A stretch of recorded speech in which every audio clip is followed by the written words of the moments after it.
Hi, welcome to TS news. Suspense thriller cinema చూస్తుంటే ఎలా రోమాలు నిక్కబొడుచుకొని ఉంటాయో అదే తరహా match SRH table topper Rajasthan Royals జట్ల మధ్యన జరిగినటువంటి match. Last 3 overs 21 runs required, 18 balls 23 runs. Both Caribbean hitters Shimron Hetmyer and Rovman Powell ఇద్దరు క్రీజులో ఉన్నారు. సో 18 balls 21 చాలా సునాయాసం. అందులోనూ ఇద్దరు కూడా మంచి ఫామ్లో ఉన్నారు. పర్టికులర్గా ముంబైతో జరిగిన మ్యాచ్లో రోమన్ పావెల్ ఏ రకమైనటువంటి విధ్వంసాన్ని సృష్టించాడో గుర్తుండే ఉంటుంది అందరికీ. సో అలాంటి తరుణంలో ఆరెంజ్ ఆర్మీ అభిమానులు ఆల్మోస్ట్ విజయం మీద ఆశల్ని వదులుకున్నటువంటి సమయం. కానీ నట్టు ద యార్కర్స్ స్పెషలిస్ట్ ఒక రకంగా అసాధ్యాన్ని సుసాధ్యం చేశాడు అనుకోవచ్చు. ఖచ్చితంగానే ఈ మ్యాచ్ విజయంలో నటరాజన్ పాత్ర చాలా చాలా ఉంది. Hetmyer missed A full toss and he cleaned up. అంతేకాకుండా కేవలం ఒకే ఒక్క రన్ వేయడం నటరాజన్ బౌలింగ్ స్పెషాలిటీ. దాంతో 18 balls 21 runsగా ఉన్నటువంటి ఈక్వేషన్ ఇంకా అప్పటికి 6 wickets చేతిలో ఉన్నాయి. సో ఆ ఈక్వేషన్ నుంచి 18th over కంప్లీట్ అయ్యేటప్పటికీ 12 balls 20 runsగా వచ్చింది. అది కూడా ఈజీనే అనుకుంటున్నాం, ఎందుకంటే హెట్మైర్ అవుట్ అయిన తర్వాత ధ్రువ్ జోరెల్ వచ్చాడు. ధ్రువ్ జోరెల్ చాలా గట్టిగా బలంగా బాదుతూ ఉంటాడు బాల్ని. అలాంటి ధ్రువ్ జోరెల్ ఆల్రెడీ సెటిల్ అయినటువంటి రోమన్ పావెల్ తోటి జత కలిశాడు. సో అప్పటికీ విజయం మీద ఆశలు లేవు. But the captain Pat Cummins penultimate over చాలా అద్భుతంగా వేశాడు. Rovman Powell first ball single తీశాడు. So 11 balls 19 runs. Dhruv Jurel on the strike. అక్కడే మ్యాజిక్ జరిగింది. ఎలో slow bouncer gone for big shot. కానీ బౌండరీ ఎడ్జ్ దగ్గర మార్కో యాన్సేన్ పట్టినటువంటి క్యాచ్ తోటి జోరెల్ రూపంలో 6th wicketని కోల్పోయింది. అద్భుతమైనటువంటి బౌలింగ్. అశ్విన్ వచ్చాడు. అశ్విన్ వస్తూనే get off the mark. First బాలే సింగిల్ తీసి చాలా తెలివిగా రోమన్ పావెల్ని స్ట్రైక్లోకి తీసుకుని వచ్చాడు. బట్ ప్యాట్ కమిన్స్ వరుసగా 3 డాట్ బాల్స్ వేశాడు.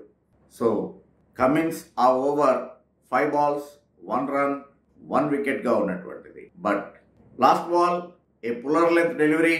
రోమన్ పావెల్ దాన్ని in and out over covers నుంచి 6గా మలిచాడు. అప్పటికీ కూడా ప్యాట్ కమిన్స్ చాలా చక్కగా బౌలింగ్ చేసినట్టే, ఎందుకంటే కేవలం 7 runs ఇచ్చి కీలకమైనటువంటి వికెట్ని సాధించాడు. లాస్ట్ ఓవర్ 13 runs కావాలి. అప్పటికి ఇంకా జయదేవ్ ఉనత్కర్ 2 overs ఉన్నాయి. సహజంగా భువి ఈ మధ్యకాలంలో డెత్ ఓవర్స్లోనూ అందులోనూ పెనల్టిమేట్ ఓవర్స్ చాలా ధారాళంగా పరుగులిస్తూ ఉన్నాడు. సో కాబట్టి భువికి లాస్ట్ ఓవర్ ఇవ్వడేమో అనిపించింది. బట్ ఇక్కడే ప్యాట్ కమిన్స్ క్యాప్టెన్సీ స్పెషాలిటీ తెలిసింది. ఎందుకంటే ఈవెన్ అటు ఎల్ఎస్జీతో జరిగినటువంటి మ్యాచ్లో 29 runs కావాలి లాస్ట్ ఓవర్. జయదేవ్ ఉనత్కర్ 27 runs ఇచ్చేశాడు. ఏదో అదృష్టం బాగుండి మనం 2 runs విక్టరీని సాధించాం. బహుశా కమిన్స్కి అది గుర్తొచ్చి ఉండొచ్చు. సో దాంతో సీనియర్ భువనేశ్వర్ కుమార్ వైపే అతను మొగ్గు చూపాడు. భువి కూడా తన క్యాప్టెన్ని ఏమాత్రం నిరాశపరచకుండా చక్కటి బౌలింగ్. అయితే మరొకసారి అటు అశ్విన్ ఫస్ట్ బాల్ సింగిల్ తీసి రోమన్ పావెల్ని స్ట్రైక్లోకి తీసుకుని వచ్చాడు. Rovman Powell through covers a beautiful drive 4 runs. ఆ తర్వాత సింగిల్ని 2. అలాగనే ఒకే ఒక్క పరుగు ఉన్నటువంటి ఆ చోట కూడా 2 పరుగులు. మొత్తం మీద ఫీల్డర్ల మీద ప్రెషర్ని పెడుతూ 4 balls 10 runs సాధించాడు Rovman Powell. So last ball 2 runs required. ఎవరికి కూడా అనుమానం లేదు రాజస్థాన్ రాయల్స్ మరొక విజయాన్ని నమోదు చేసుకోబోతోంది అనటంలో. బట్ అక్కడే the player of the match Bhuvneshwar Kumar అద్భుతమైనటువంటి low full toss. Rovman Powell flick చేసేటువంటి ప్రయత్నం. Straight on the pads a big appeal. Umpire Anil Chaudhary తన డెసిషన్ని తెలిపే లోపే అశ్విన్ అండ్ రోమన్ పావెల్ ఒక రన్ని కూడా కంప్లీట్ చేసేసారు. అంటే స్కోర్స్ ఆర్ ఈక్వల్. ఒకవేళ కనుక అది నాట్అవుట్ అయ్యి ఉంటే కనుక సూపర్ ఓవర్కి వెళ్ళేది ఈ సీజన్లో మొట్టమొదటిసారి. బట్ అనిల్ చౌదరి రూడీ కృష్ణన్ని ఫాలో అవుతూ ఆ బర్నింగ్ ఫింగర్ చాలా ఆలస్యంగా లేచింది. ఒక యాంగిల్లో చూస్తే కనుక బహుశా లెగ్ స్టంప్ని మిస్ అవుతోందా అనేటువంటి పరిస్థితి. కానీ దురదృష్టవశాత్తు రాజస్థాన్ రాయల్స్కి రిఫరల్స్ లేకపోవటం, వాళ్ళకున్నటువంటి రెండింటిని అప్పటికే వాడుకోవటంతో రోమన్ పావెల్ నిరాశగా వెనుదిరగాల్సినటువంటి పరిస్థితి వచ్చింది. బట్ అప్పటికీ కూడా umpires really did a good job. ఒకవేళ ఏమైనా ఇన్సైడ్ ఎడ్జా అనే ఉద్దేశంతో మాత్రం థర్డ్ ఎంపైర్ని అడగడం జరిగింది. But there is no edge అంటంతో అవుట్ అయిపోయాడు రోమన్ పావెల్. దాంతో ఉత్కంఠభరితమైనటువంటి మ్యాచ్లో ఒక్క పరుగు విజయాన్ని అందుకుంది ఎస్ఆర్హెచ్. ఈ విజయంతో 12 పాయింట్స్ని సాధించి 4th ప్లేస్లోకి ఎగబాకింది. అంతకుముందు టాస్ గెలిచి ముందు బ్యాటింగ్ చేసినటువంటి ప్యాట్ కమిన్స్ ఈ రోజున పవర్ ప్లేలోనే కీలకమైనటువంటి వికెట్లని కోల్పోయింది, పర్టికులర్గా అటు అభిషేక్ శర్మ. అయితే ట్రావిస్ హెడ్ దూకుడుగా ఆడేటువంటి ప్రయత్నం చేశాడు, కానీ అది సరిపోలేదు. కానీ నితీష్ కుమార్ రెడ్డి అద్భుతమైనటువంటి బ్యాటింగ్. ఒక దశలో 9 బాల్స్ ఫేస్ చేసి కేవలం 4 రన్స్ మాత్రమే సాధించినటువంటి నితీష్ ఆ తర్వాత 12 బాల్స్ 12 రన్స్కి దూకుడు పెంచాడు. కానీ ఆ తర్వాత నుంచి అసలైనటువంటి గేర్ మార్చి 46 బాల్స్లో 72 రన్స్.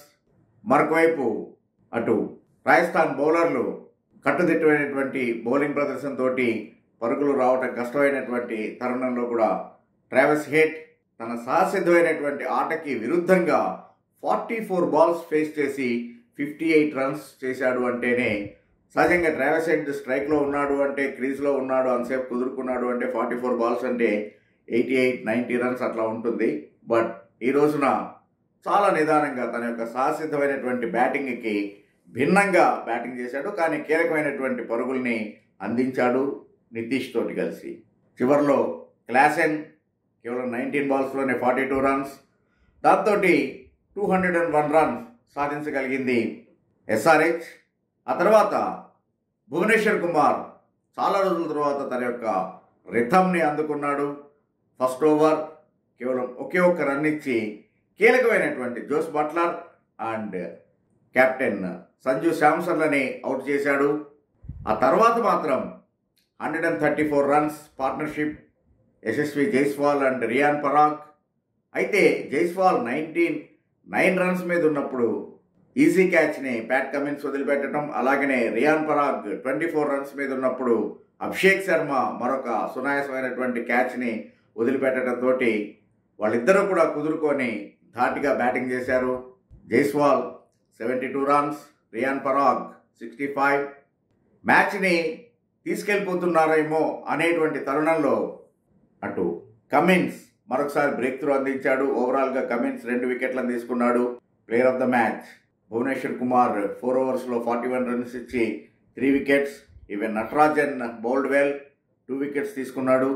ఈ మ్యాచ్లో ఆశ్చర్యకరంగా ఒకే ఒక ఓవర్ షాబాజ్ అహ్మద్ బౌలింగ్ చేశాడు. He conceded 11 runs. మిగిలినటువంటి 19 ఓవర్స్ని కూడా మీడియం పేసర్స్ చేత వేయించడం ఇక్కడ మనం గమనించాలి. ఓవరాల్గా ఏ థ్రిల్లింగ్ విక్టరీ ఎస్ఆర్హెచ్. దాంతో ప్లే ఆఫ్ అవకాశాలు మరింత మెరుగుపడ్డాయి. 10 మ్యాచెస్లో 6 విన్స్, 12 పాయింట్స్. ఇంకా ఇక్కడ ఎస్ఆర్హెచ్కి అడ్వాంటేజ్ ఏంటంటే రిమైనింగ్ 4 మ్యాచెస్లో 3 మ్యాచెస్ హోమ్ మ్యాచెస్ ఉన్నాయి కాబట్టి డెఫినెట్గానే హోమ్ గ్రౌండ్ కండిషన్స్ను ఉపయోగించుకుంటే ఎస్ఆర్హెచ్ విజయాలు సాధించే అవకాశం ఉంది. So orange army fans are very happy. ఓవరాల్గా ప్లే ఆఫ్కి మరింత చేరువైనటువంటి SRH. Thank you. Thanks for watching TS news.